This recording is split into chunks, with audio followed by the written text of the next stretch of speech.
تو انہیں مسجد میں بھی جانے کی اجازت، لیکن امن کی سیکورٹی ہونی چاہیے کہ راستہ مامون ہے، جو ماحول ہے اس ماحول میں بھی اس بات کی سیکورٹی ہونی چاہیے کہ ان کے ساتھ وہ باتیں نہیں ہوں گی جو نامناسب ہیں آج کا جو ماحول ہے۔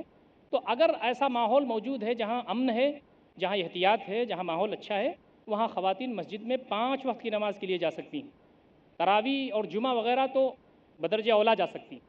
اور میں تو یہ کہتا ہوں کہ جہاں اس طرح کا ماحول موجود ہے، جہاں پر ہم امن قائم کر سکتے ہیں، جہاں اپنی کسٹڈی پہ ہم انتظام کر سکتے ہیں، جہاں اپنی مسجدوں کا ہم انصرام کر سکتے ہیں، وہاں پر ہم کو خواتین کو کم سے کم جمعہ میں اور تراویح میں، عیدین وغیرہ میں شامل کرنا چاہیے، تاکہ وہ مردوں کے ساتھ ساتھ بھی اسلام کی تعلیمات سے واقف ہوں اور اللہ تعالیٰ کے پیغام کو سمجھیں، تاکہ غلبہ اسلام کی اصلاح میں اپنی ذمہ داریاں ادا کر سکیں۔ اگلا سوال محمد عرفان صاحب کا ہے۔ وہ پوچھتے ہیں کہ جنت میں مردوں کو تو حوریں ملیں گی، لیکن عورتوں کو کیا ملے گا؟ اس کی وضاحت فرمائیے۔ زیادہ فکر مندی کی ضرورت نہیں ہونی چاہیے، جنت اللہ رب العزت کی ہے اور اس کا انتظام بھی اسی کا ہے، اور ہم لوگوں کو فکر مند اس لیے نہیں ہونا چاہیے کہ وہاں اللہ رب العزت نے وہ ساری چیزوں کا انتظام کر رکھا ہے، ما لا عین رأت ولا اذن سمعت ولا خطر علی قلب بشر، نہ کسی آنکھ نے دیکھا، نہ کسی کان نے سنا اور نہ کسی کے دل پر وہ گمان گزرا۔ یہ جو مثال اللہ رب العزت نے قرآن مجید میں دی ہے کہ وہاں حوریں ملیں گی، تو یہ مردوں کو سمجھنے کے لیے دی گئی۔ خواتین کے سلسلے میں یہ بات یاد رکھنی چاہیے کہ اللہ رب العزت ناانصاف نہیں ہے۔ بعض روایتوں میں تو یہ آتا ہے، بعض علماء نے تو یہ بات لکھی ہے کہ خواتین کو اتنا زیادہ وہاں پر جمال والا اور اتنا زیادہ وہاں پر سرداری اور سیادت والا معاملہ کیا جائے گا کہ وہ حوروں سے بھی اونچی ہوں گی اور ان کے سردار ہوں گے، اور ان کو مردوں کا جو معاملہ ہے اس سے زیادہ ان کو عزت و احترام وہاں ان کو ملے گی، اور یہ ناانصافی کبھی بھی نہیں ہو سکتی۔ تو ان چھوٹی چھوٹی جزیات میں ہم کو نہیں پھنسنا چاہیے، پہلے تو کسی طرح سے جنت میں انٹری کر لینا چاہیے، انشاءاللہ العزیز مسئلہ وہاں حل ہو جائے گا۔ اگلا سوال جناب شعیب انصاری صاحب کا ہے، جو اسٹوڈنٹ ہیں۔ وہ کہتے ہیں کہ اس ماڈرن زمانے میں دعوتی میدان کے اندر عورتوں کا رول کیا ہونا چاہیے؟ میں عرض یہ کر چکا ہوں کہ خواتین کی ذمہ داری یہ ہے کہ وہ اپنے محلے اور اپنے سماج میں غیر مسلم خواتین میں کام کریں۔ جو اسٹوڈنٹس ہماری بہنیں ہیں ان کی ذمہ داری ہے کہ وہ اسکول اور کالجز میں کام کریں، کیمپسز میں کام کریں، اپنے میدان میں وہ کام کریں۔ آج جو نیٹ ہے، انٹرنیٹ ہے، اس کے ذریعے، ای میل کے ذریعے، دیگر اور سہولیات کے ذریعے یہ کام بہت آسان ہو گیا ہے۔ میرے پاس خود بھی اس طرح کی مثالیں آئی ہیں، ممبئی کی مثال بھی آئی ہے، اور لکھنؤ یہاں سے ریفر ہوا ہے باقاعدہ کیس۔ بہت ساری بچیوں کا جو اس وقت کالجز میں ہیں، MBA کر رہی ہیں، پروفیشنل کورسز کر رہی ہیں، انہوں نے مجھ سے ای میل سے اور نیٹ سے سمپرک کیا، اور رابطہ قائم کرنے کے بعد انہوں نے کہا کہ بھائی یہ چیز میں پڑھ چکی ہوں، مجھے ایمان لانا ہے اور میں سیٹل ہونا چاہتی ہوں لکھنؤ میں۔ بعض نے کہا کہ میں دہلی میں، ان کا انتظام کیا گیا۔ تو پتہ یہ چلا کہ اس کے پیچھے ہماری بہت ساری بہنیں ایسی ہیں جو خود اس ٹول کو استعمال کر کے دعوت کا کام کر رہی ہیں، گھر بیٹھ کر کے، حجاب کے اندر رہ کر کے، پرامن رہ کر کے، اسلامی تعلیمات پر عمل کرتے ہوئے، دائرہ کار میں رہتے ہوئے دین اسلام کا کام، پہلے کے مقابلے میں دعوت کا کام آج کرنا زیادہ آسان ہو چکا ہے۔ اگلا سوال طاہا محفوظ صاحب کا ہے، جو اسٹوڈنٹ ہیں۔ وہ کہتے ہیں کہ مذہب اسلام میں خواتین کی اہمیت تو جگ ظاہر ہے، پھر بھی اسلام میں ہم دیکھتے ہیں کہ عورتوں میں سے نہ تو کوئی نبی ہوئی اور نہ رسول، آخر ایسا کیوں؟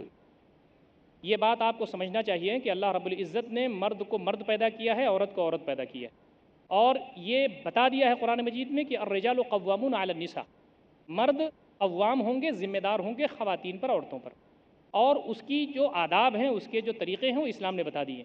مرد کی جو ساخت ہے اور مرد کا جو کام ہے وہ اس زمین کی نگہبانی کا کام، اس زمین میں اللہ تعالیٰ کی دین کو نافذ کر کے اس کو چلانے کا کام۔ بہت سارے امور و مسائل ایسے ہوتے ہیں جو مرد ہی سے انجام پا سکتے ہیں۔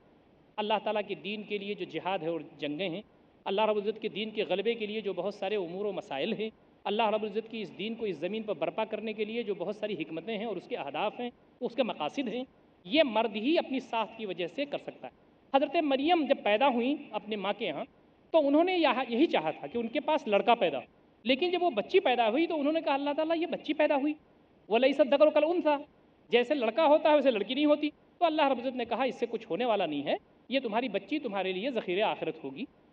تو مردوں کو اللہ رب العزت نے جو قوت و صلاحیت دی ہے وہ الگ۔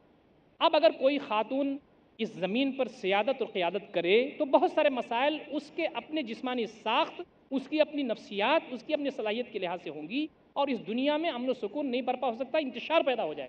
تو اللہ تعالیٰ نے جس کی جو صلاحیت دی ہے اسی کا وہ مکلف ہے۔ مردوں کی جو صلاحیت ہے اس کے لحاظ سے وہ مکلف ہے، اور اسی کے حساب سے ان کا حساب و کتاب ہوگا۔ خواتین کی جو صلاحیتیں ہیں اس کی وہ مکلف ہیں، اسی کے حساب سے ان کا حساب و کتاب ہوگا۔ تو اسلام نے اس بات کو صاف کر دیا ہے کہ کوئی نبی نہیں ہو سکتا، خلیفہ نہیں ہو سکتا۔ بڑی ذمہ داریاں جو اسلام میں ہیں، اس کے جو تقاضے ہیں وہ خاتون انجام نہیں دے سکتی اپنی صلاحیتوں کی وجہ سے، لیکن اس کے نیچے جو بہت ساری ایسے عہدے اور ایسے رتبے ہیں جو خواتین سے بھی متعلق ہیں یا عام سماج سے متعلق ہیں، جہاں وہ امن کے ساتھ اس ذمہ داری کو ادا کر سکتی ہیں، وہ کر سکتی ہیں، اور اس کی مثال تاریخ اسلام میں ہمارے پاس موجود ہے۔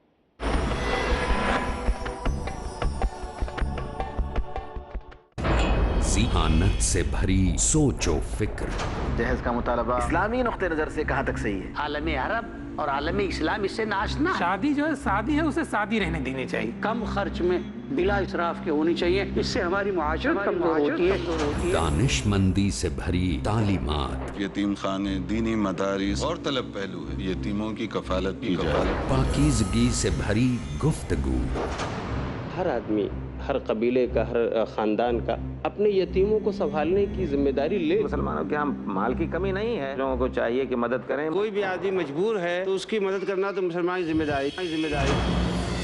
رہیے عالموں کی صحبت میں تاکہ زندگی کا لمحہ لمحہ ہو خوشنما۔ مجلس علماء ہر اتوار اور جمعہ شام 5:30 بجے اور دوبارہ صبح 5:30 بجے انڈیا میں پیس ٹی وی اردو پر۔ اللہ تعالیٰ زمانے کی قسم کھا کر کہتا ہے کہ سارے انسان خسارے میں ہیں سوائے ان کے جو ایمان لائے اور نیک عمل کیے۔ دنیا و آخرت میں خسارے سے بچنے کے لیے دیکھیے ہمارا پروگرام فضائل اعمال۔ شیخ ثناء اللہ مدنی پیش کریں گے فضائل اعمال ہر جمعرات شام 4 بجے اور دوبارہ رات 1:30 بجے انڈیا میں پیس ٹی وی اردو پر۔ اے طائر لاہوتی، اس رزق سے موت اچھی جس رزق سے آتی ہو پرواز میں کوتاہی۔ اللہ تعالیٰ نے جو کچھ دے دیا ہے اس پر راضی رہو۔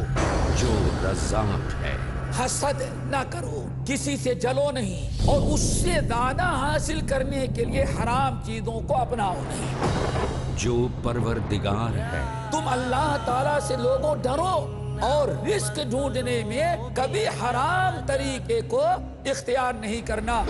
جو پوری کرتا ہے حاجتیں، اور متقی کے بارے میں اللہ تعالیٰ کا وعدہ ہے۔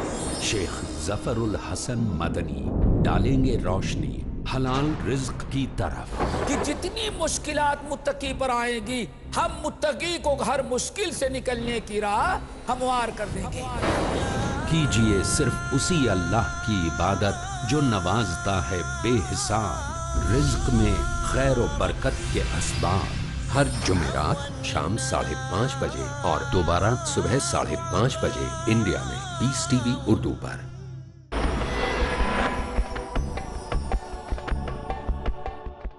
اگلا سوال طاہا محفوظ صاحب کا ہے، جو اسٹوڈنٹ ہیں۔ وہ کہتے ہیں کہ مذہب اسلام میں خواتین کی اہمیت تو جگ ظاہر ہے، پھر بھی اسلام میں ہم دیکھتے ہیں کہ عورتوں میں سے نہ تو کوئی نبی ہوئی اور نہ رسول، آخر ایسا کیوں؟ یہ بات آپ کو سمجھنا چاہیے کہ اللہ رب العزت نے مرد کو مرد پیدا کیا ہے، عورت کو عورت پیدا کیا ہے۔ تو مردوں کو اللہ رب العزت نے جو قوت و صلاحیت دی ہے وہ الگ۔ اب اگر کوئی خاتون اس زمین پر سیادت اور قیادت کرے تو بہت سارے مسائل اس کے اپنے جسمانی ساخت، اس کی اپنی نفسیات، اس کی اپنی صلاحیت کے لحاظ سے ہوں گی، اور اس دنیا میں امن و سکون نہیں برپا ہو سکتا، انتشار پیدا ہو جائے۔ تو اللہ تعالیٰ نے جس کی جو صلاحیت دی ہے اسی کا وہ مکلف ہے۔ مردوں کی جو صلاحیت ہے اس کے لحاظ سے وہ مکلف ہے، اور اسی کے حساب سے ان کا حساب و کتاب ہوگا۔ خواتین کی جو صلاحیتیں ہیں اس کی وہ مکلف ہیں، اسی کے حساب سے ان کا حساب و کتاب ہوگا۔ تو اسلام نے اس بات کو صاف کر دیا ہے کہ کوئی نبی نہیں ہو سکتا، خلیفہ نہیں ہو سکتا۔ بڑی ذمہ داریاں جو اسلام میں ہیں، اس کے جو تقاضے ہیں وہ خاتون انجام نہیں دے سکتی اپنی صلاحیتوں کی وجہ سے، لیکن اس کے نیچے جو بہت ساری ایسے عہدے اور ایسے رتبے ہیں جو خواتین سے بھی متعلق ہیں یا عام سماج سے متعلق ہیں، جہاں وہ امن کے ساتھ اس ذمہ داری کو ادا کر سکتی ہیں، وہ کر سکتی ہیں، اور اس کی مثال تاریخ اسلام میں ہمارے پاس موجود ہے۔ اگلا سوال جناب عبدالخالق صاحب کا ہے، جو کرلا سے آئے ہیں۔ آپ پیشے سے تاجر ہیں۔ آپ کا کہنا ہے کہ کیا اس زمانے میں لڑکیوں کا کالج یا یونیورسٹی میں داخلہ لینا درست ہے، جبکہ لڑکے اور لڑکیاں ایک ہی ساتھ ایک ہی کلاس میں تعلیم حاصل کر رہی ہوتی ہیں؟ ہونا یہ چاہیے کہ لڑکیوں کا کالج الگ ہو اور لڑکوں کا الگ ہو۔ ہمارے ہندوستان میں بھی بہت ساری جگہوں پر یہ اہتمام ہے، لیکن اکثر و بیشتر جگہوں پر یہ اہتمام نہیں ہے، کو ایجوکیشن ہے۔ ہونا تو یہ چاہیے تھا کہ مسلمانوں کو یہ نمونہ بنا کے دکھانا چاہیے تھا کہ اسلام کی تعلیمات یہ ہیں کہ انجینئرنگ کی کلاسز، میڈیسن کی کلاسز، مینجمنٹ کی کلاسز، نان پروفیشنل کورسز کی کلاسز، پروفیشنل کورسز کی کلاسز ایسے چلائی جاتی ہیں۔ خلیفہ مامون کے زمانے میں بیت الحکمت قائم تھا، جہاں پر علوم و فنون کی ساری داغ بیل رکھی گئی، جہاں پر فلسفہ بھی تھا، جہاں منطق بھی تھا، جہاں پر آسٹرونومی کا علم بھی تھا، جہاں لینسز کا، آپ کو سن کے حیرت ہوگی کہ آج یہ کیمرہ جس کے ذریعے ہماری تقریریں ریکارڈ ہو رہی ہیں، اس کا موجد زہراوی ہے۔ آپ کو سن کر کے حیرت ہوگی کہ الجبرا اور جیومیٹری کے جو اصول ہیں وہ ابو حیان نے اس کی ایجاد کی تھی۔ سب سے پہلا انسائکلوپیڈیا ہمارے پرکھوں نے لکھا تھا۔ زمین کی جو سیلز ہیں، جو اس کی تہیں ہیں، اس کا علم، رصدگاہیں، یہ سارا کام انہوں نے اسی لیے کیا تھا کہ ان کو یہ معلوم تھا کہ دنیا تمہارے لیے پیدا کی گئی ہے، لیکن تم آخرت کے لیے پیدا کیے گئے ہو۔ اور اللہ رب العزت کی یاد صرف سبحان اللہ، الحمدللہ، اللہ اکبر ہی نہیں ہے، بلکہ زمین و آسمان کی تخلیق پر ریسرچ کرنا، اس کو یوٹیلائز کرنا، بندگان خدا اور عام انسانیت کے لیے فائدہ مند بنانا، یہ عین اسلام کا تقاضا ہے۔ الذین یذکرون اللہ قیاما وقعودا وعلی جنوبہم ویتفکرون فی خلق السماوات والارض ربنا ما خلقت ھذا باطلا سبحانک فقنا عذاب النار۔ جو پہلو کے بل لیٹے ہوئے بھی، کھڑے ہوئے، بیٹھے ہوئے اللہ کو یاد رکھتے ہیں، یہ بھی اللہ کا ذکر ہے، اور اٹھتے بیٹھتے ہوئے زمین و آسمان کی تخلیق پر غور کر کے اس میں ریسرچ کرتے ہیں اور اللہ تعالیٰ کے دین کو عام کرنے کی فکر کرتے ہیں، یہ بھی اللہ کا ذکر ہے۔ تین طرح کے لوگ ہوئے، تین طرح کے اعمال ہیں کہ مرنے کے بعد بھی ثواب ملتا رہتا ہے، اس میں ہے او علم ينتفع به، کوئی جانکاری، کوئی نالج جس کو لوگوں کے لیے دے فائدہ لوگ اٹھاتے ہوں، تو یہ بھی صدقہ جاریہ ہے، چاہے وہ قرآن ہو، حدیث ہو، فقہ ہو، یا سائنس اور ٹیکنالوجی ہو۔ میں عرض یہ کرنا چاہتا ہوں کہ مسلمان اس کا جو سبق تھا اس کو بھول گئے، اس کی جو ذمہ داری تھی اس نے چھوڑ دیا۔ یہ ہمارا کام تھا کہ ہم علوم و فنون کے اسکول اور کالجز الگ الگ کھولتے، اب اس نیت کے ساتھ کہ انشاءاللہ ہماری خواتین پڑھ لکھ لیں گی تو ہم اس طرح کے کالج کھولیں گے، اور یہ اس راستے میں بھی ہمارا کام ہوگا۔ میں تو کہتا ہوں کہ یہ ضروری ہے کہ ہماری خواتین حجاب کے اندر رہتے ہوئے ان کالج یونیورسٹیز میں جائیں جہاں دوسرا کوئی الٹرنیٹ موجود نہیں ہے، وہاں پر ادب و احترام کے ساتھ تعلیم حاصل کریں، اس جذبے کے تحت کہ ان کی شادی اچھے جگہ پہ ہو جائے گی نہیں، وہ بڑی اچھی تنخواہیں پائیں گی نہیں، بلکہ اللہ تعالیٰ کے دین کے غلبے کی راہ میں جہاں ایجوکیشن سب سے بڑا ٹول ہے، وہاں آگے بڑھتے ہوئے ایسا نظم و انتظام وہ کریں گی کہ وہاں الگ الگ سسٹم پڑھائی لکھائی کا ہو سکے گا۔ اگلا سوال جناب طوبہ ثانیہ صاحبہ کا ہے، جو ناگپور سے آئی ہیں، اسٹوڈنٹ ہیں۔ وہ کہتی ہیں کہ ہم نے سنا ہے مردوں کے مقابلے عورتیں جہنم میں زیادہ جائیں گی، کیا یہ صحیح ہے؟ اگر ہاں تو آخر ایسا کیوں ہے؟ نبی مکرم صلی اللہ علیہ وسلم نے ایک مرتبہ خواتین کو خطاب فرماتے ہوئے، آپ صلی اللہ علیہ وسلم مردوں کو بھی خطاب فرماتے تھے، خواتین کو بھی فرماتے تھے، ایک مرتبہ خواتین کو آپ نے خطاب فرمایا تھا اور اس وقت یہ کہا تھا کہ میں نے جو جہنم کے بارے میں مجھے دکھایا گیا وہاں کے مناظر، تو اس میں خواتین کی تعداد زیادہ تھی۔ تو اس وقت یہ کہنا مطلوب تھا نبی اکرم صلی اللہ علیہ وسلم کا کہ تم جو اپنے شوہروں کی نافرمانی کرتی ہو، اللہ رب العزت کے احکامات کو نہیں مانتی ہو، اپنے بچوں کی تربیت صحیح نہیں کر رہی ہو، اپنی ذمہ داریاں صحیح انجام نہیں دے رہی ہو، اس راستے میں تمہیں اور آگے بڑھنے کی ضرورت ہے۔ اصل مسئلہ ہماری نفسیات کا یہ ہے، اس امت کی نفسیات کا یہ ہے کہ جو اس کا مثبت پہلو ہوتا ہے اس پر ہماری ذہن کم جاتی ہے، جو اس کے دیگر پہلو ہوتے ہیں اس پر ہم بہت زیادہ جا کے سوال جواب کرنے لگتے ہیں۔ جب نبی اکرم صلی اللہ علیہ وسلم نے یہ فرما دیا کہ ہم خواتین کو زیادہ ہم نے دیکھا، تو ہونا یہ چاہیے کہ خواتین کو زیادہ سے زیادہ عبادت، اللہ تعالیٰ کی بندگی، اس کی راستے میں کوشش کرنا چاہیے۔ یہی کام صحابیات نے کیا تھا۔ اب یہ چیز کوئی بڑی حتمی نہیں ہے کہ مرد تو جنت میں جگہ لے لیں گے اور خواتین باہر کھڑی رہیں گی، ایسا مسئلہ بالکل نہیں ہونے والا ہے، یاد رکھیے۔ قرآن مجید میں یہ بات ہے کہ چاہے مرد ہو یا عورت، اگر اس نے ایمان کی حالت میں اعمال کیے ہیں تو ہم ان کو اچھی زندگی سے نوازیں گے اور جنت میں ہم ان کو داخلہ دیں گے۔ ایسا بھی ہو سکتا ہے کہ ہزاروں کی تعداد میں خواتین اندر موجود ہوں اور باہر لاکھوں کی تعداد میں مرد موجود، یہ ایسا کوئی مسئلہ نہیں ہے۔ اب عام جو خواتین ہیں، پوری دنیا کی خواتین کو آپ دیکھ لیجئے، آج پورے دنیا کی جو خواتین ہیں ان میں جو مسلم خواتین کا معاملہ ہے یہ بہت ہی تناسب بہت کم ہے۔ میں نبی صلی اللہ علیہ وسلم نے خواتین کا لفظ استعمال کیا ہے، مسلم خواتین کا لفظ استعمال نہیں کیا۔